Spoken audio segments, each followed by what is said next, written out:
A friendly warning, there are major spoilers for The Pale Horse by Agatha Christie in this episode.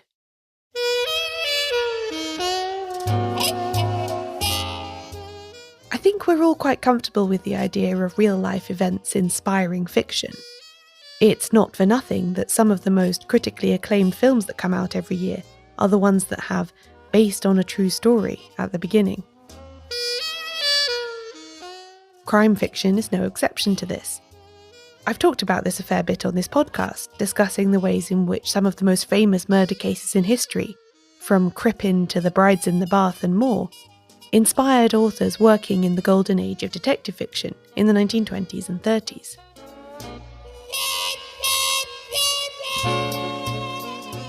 That's the expected order of events, isn't it?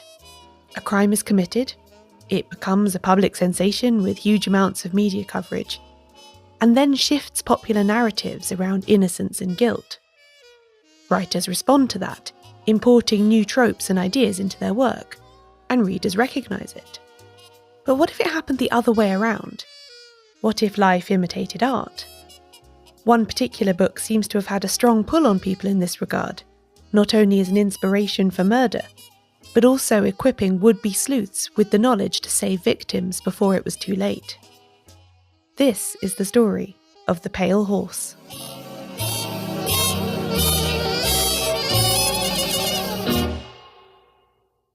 Welcome to Shedunnit. I'm Caroline Crampton.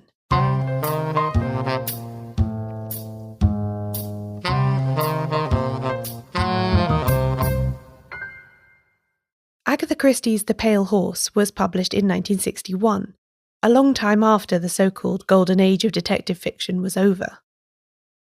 Although she herself started her career at the beginning of the 1920s, 40 years later, many of her fellow detective authors from that prolific period of whodunits between the two world wars had passed away or moved on to different kinds of writing.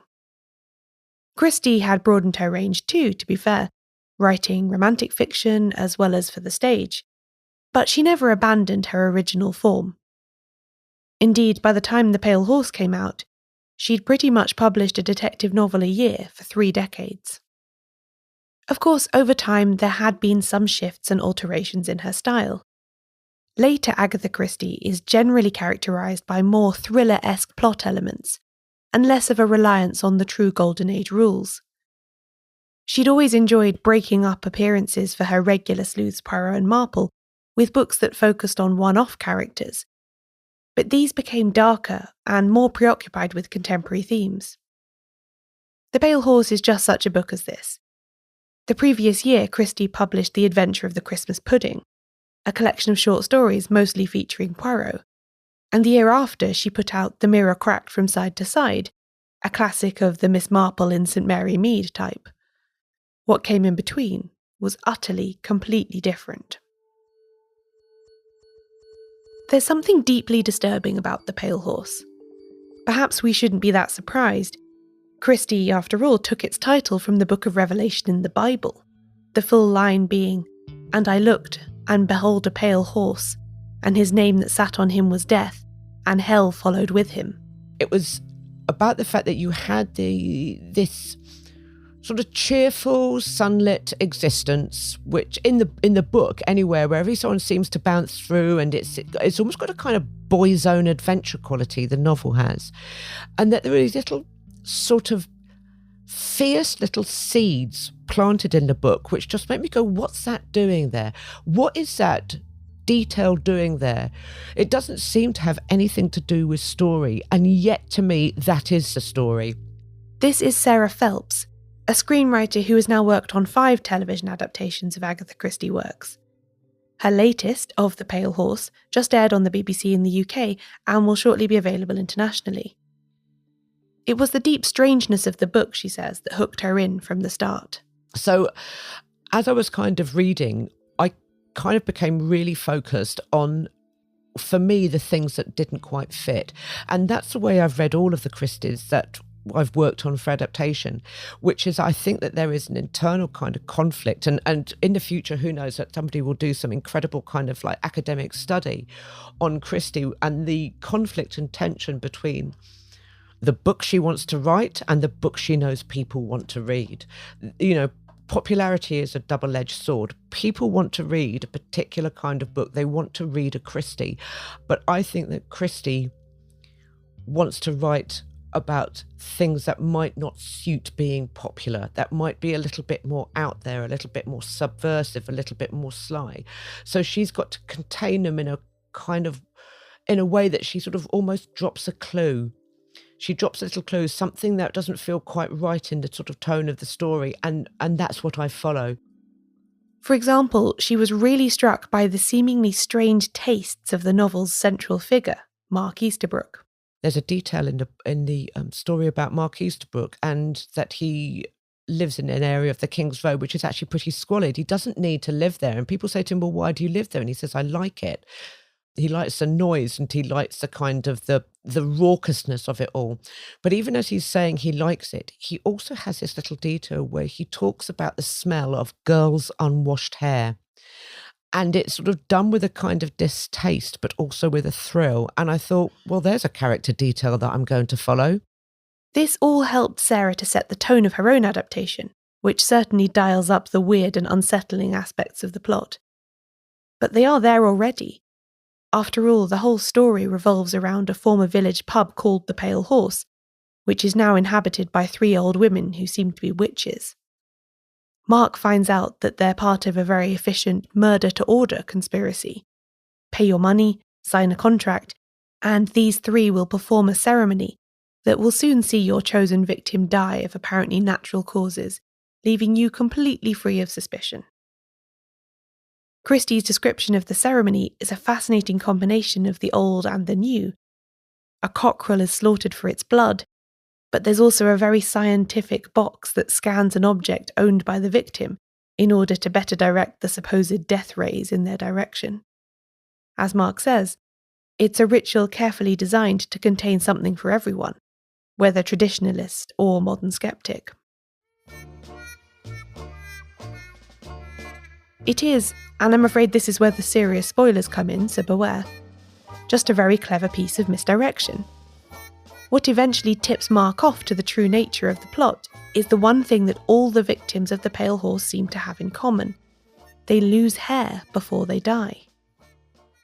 This is a really profound piece of symbolism, Sarah says, and it goes to the heart of how she sees Christie's work.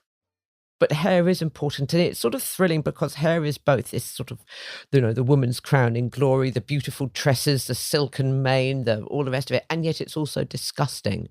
And you think about hair growing in the grave after death, and sort of hair falling out of your head, and hair sort of collecting in hairbrushes. But you also think of the hair that was sort of shaved off people in camps, and it becomes rather horrible. And as well as being this glorious thing that's about sex and life and everything else, it becomes this sort of harbinger of an apocalyptic sort of genocidal way of thinking about humanity. It's really, really unnerving. And also, that by this point people were understanding that radiation sickness made your hair fall out.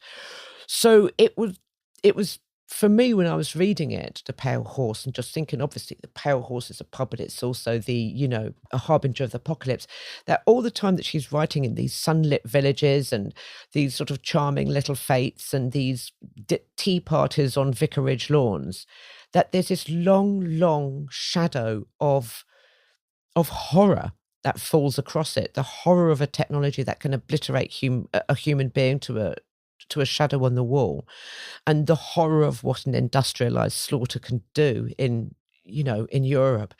And I just kept feeling this shiver going through my blood and thinking, right then, that's what I'm going to write about. I'm going to write about what this feels like to live in this time. And there'll be more on that after the break.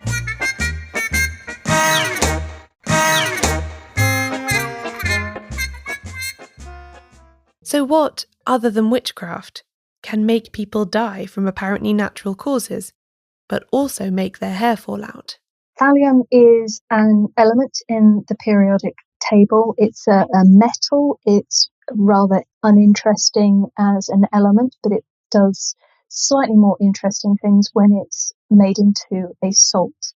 if you swallow metals, they don't really dissolve in the body very well, so they're not such good poisons. But if you turn metals into salts by combining them with another element, then they become much more accessible to the body and they become much more toxic. And that's the case with thallium. So it's thallium salts that are really quite dangerous. This is Dr. Catherine Harkup, a chemist and the author of A is for Arsenic, The Poisons of Agatha Christie. There's a whole chapter in that book about thallium and the pale horse, and I highly recommend it if you'd like to understand this stuff in more detail than I can fit into one episode. Anyway, here's what thallium will do to the unsuspecting poisoning victim. Well, this is the tricky thing with thallium is a whole host of things happen to people. Thallium, from a chemical point of view, it's similar enough to potassium to fool the body. So the body needs potassium. It's essential to our health. So if the body sees something that looks like potassium, it grabs hold of it and it tries to use it in the same way. The problem is that thallium is not potassium, so it does a rubbish job. So it will stop enzymes working in the correct way. It will mess with your nerves and all sorts of other things because it's not doing what it should do. So then the body realizes that something is wrong and it tries to get rid of the thallium, and it tends to get rid of it in saliva. So of course you swallow your saliva back down and the stomach reabsorbs it, and you just continuously re-poison yourself. So thallium is truly horrible, and it's doing all of these little subtle, malevolent little changes within the body that if you make too many of those changes and adjustments can prove fatal. Because every body can respond differently to the presence of thallium, it can be really hard to diagnose that that's what's causing symptoms like hair loss, pain, nausea and hallucination. Historically, it has been very difficult to diagnose thallium poisoning because it produces so many different symptoms. And there was a famous real-life case in the 1970s, early 1970s, when there was a thallium poisoning. And there was one person who'd been poisoned with thallium, there were several people, and they had been seen by a combination of something like 43 medical experts, and not one of them diagnosed thallium. So you can see how deceptive and particularly nasty this is as a poison. Even though Christie was very accurate in describing the effects of thallium in the pale horse, as a poison, it's rare enough still to give the reader a slight frisson of the supernatural. Unlike those Golden Age staples, arsenic and cyanide, it's not exactly common in detective fiction, although there is a Nio Marsh novel, Final Curtain, that also uses it. In the 1960s, when The Pale Horse was published, thallium was still fairly easy to get hold of, as it was used in creams for treating skin conditions like ringworm. And this is where fiction starts to intersect with real life. It's astonishing that Agatha Christie has been cited in a murder trial. Not many fiction writers have that dubious honour. But there was a case, a man called Graham Young had poisoned several of his colleagues at work, and he had used thallium. And this had occurred in 1971, 10 years after the publication of The Pale Horse. And if you read The Pale Horse and you read about the Graham Young case, there are so many similarities and parallels, it is unnerving. So I'm not surprised that people ask the question, was Graham Young inspired by The Pale Horse? Now, to be honest, Graham Young had such an unhealthy obsession with poisons and poisoning people, and he did his own research. He was frighteningly well read in this area, that there was nothing Agatha Christie could have taught him. He knew it already. So he claimed he'd never read the book, but his sister said that it was the sort of book he might have read because of the subject matter. It would have interested him. Catherine has actually written a much more detailed account of Young's astonishing career as a poisoner, which I'll link to in the show notes. But suffice it to say, he was a very unpleasant man who started off by putting atropine in his sister's drink when he was a teenager, and ended up doctoring the tea run at the factory where he worked with thallium and poisoning 8 people, 2 of whom died. And like the culprit in The Pale Horse, it was his hubris and desire for the spotlight that gave him away in the end. He seized the floor at an employee meeting about the illness that was going around the workplace and talked in such detail about metal poisoning that he aroused the suspicion that eventually resulted in his prosecution. He'd evaded capture for so long for precisely the same reason that the murder in the book does too, because he carefully chose poisons that gave his victims natural-seeming symptoms, so that the real cause of their illness wasn't identified until it was too late. Thallium poisoning can be quite effectively treated with a compound called Prussian blue, Catherine says, which traps the thallium within its structure so it can be excreted safely. But it has a much higher chance of working if administered early on. However, despite all the notoriety that Graham Young brought to Christie's book, the legacy of the Pale Horse is not all grim. This is the worrying thing about doing research into poisons. I mean, seriously, if the police ever come through my front door and look at my shelves, I'm in trouble, because it's a worrying collection of books that I have. And it must have been exactly the same for Agatha Christie. And the risk of writing books like The Pale Horse, are you going to inspire someone to mimic these actions? Well, I would hope not. And actually, to counterbalance that, The Pale Horse, because of its accuracy, because of its attention to detail, people have recognised thallium poisoning in others and been able to save lives. So knowledge is never in itself good or bad, it's what you do with that knowledge. So having accurate descriptions of poisoning can be of enormous benefit in one circumstance, but the very, very, very slim risk that people like Graham Young stumble across it.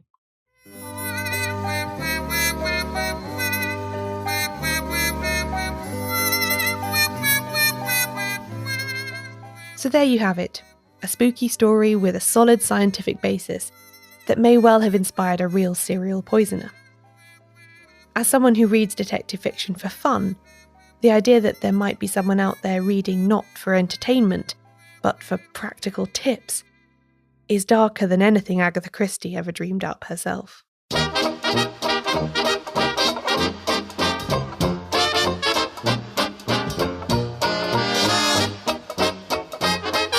This episode of Shedunnit was written and narrated by me, Caroline Crampton. You can find out more about the podcast and everything it covers at shedunnitshow.com, where there are also transcripts of every episode. Shedunnit is edited by Euan MacAleece. Production assistance from Leandra Griffith. Member support for the Shedunnit Book Club from Connor McLoughlin. Thanks for listening. I'll be back soon with a new episode.